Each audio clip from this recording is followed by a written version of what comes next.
Dans cette vidéo Blender, nous allons voir des outils afin de nous aider au skinning. Donc là, je sélectionne mon maillage, donc le sujet dans ma scène, je passe en mode Edit, Edit Mode, et ensuite je passe en mode Sélection Vertex. Voilà. Le skinning se travaille surtout avec les vertex, et quand je sélectionne un vertex, déjà ce qu'on peut voir, c'est que dans l'onglet Item de la barre latérale du viewport, on va sur la zone Vertex Weights. Donc on voit dans un tableau assez sommaire les influences des bones du système sur ce vertex. Alors qu'est-ce qui se passe si je sélectionne plusieurs vertex? Donc en sélectionnant plusieurs vertex, en fait là ce qu'on peut remarquer c'est que ce tableau affiche les informations seulement du dernier vertex. Donc là si on veut avoir toutes les informations des vertex sélectionnés, donc je clique sur le menu Window, New Window. Dans la nouvelle fenêtre, je clique ensuite sur l'icône, le menu en haut à gauche, afin de changer le contenu. Donc on va mettre des data, des données, et de type donc, spreadsheet. Donc spreadsheet, c'est des tableaux un peu comme tableau Excel. Donc le problème c'est que là actuellement, le système nous affiche tous les vertex du maillage. Bon, moi ça ne m'intéresse pas, donc ça se passe en haut à droite ici. Donc il va falloir cliquer sur la flèche afin de faire un filtre. Et là, maintenant, là c'est bon, on affiche que les vertex qui sont sélectionnés dans le viewport.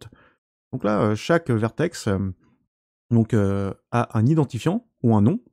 Et là, on voit de manière globale, peut-être mieux. Bon, pour ceux qui ne sont pas habitués à lire des tableaux, il va falloir vous faire un petit peu violence. Surtout si vous voulez bien maîtriser et bien comprendre le skinning. Parce que les tableaux de valeur peuvent vous aider à identifier et à faire la chasse aux influences.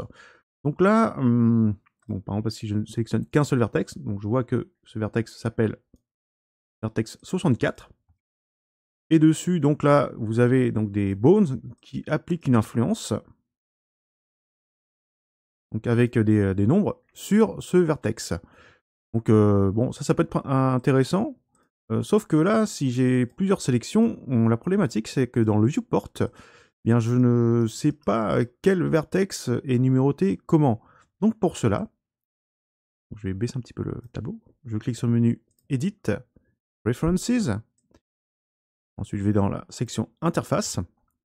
Et là, nous allons cocher la case qui s'appelle Developer Extras.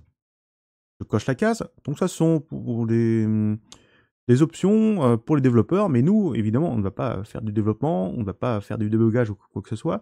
On va utiliser un des outils dont on va axer les développeurs pour afficher les identifiants des vertex. Donc là, une fois que c'est fait, je ferme la fenêtre. Ensuite, je clique sur le menu Viewport Overlays, ici, et je descends. Donc, en descendant, en principe, on arrive voilà, sur une section. Donc là, une section ici qui s'appelle Developer Indices. Donc indice.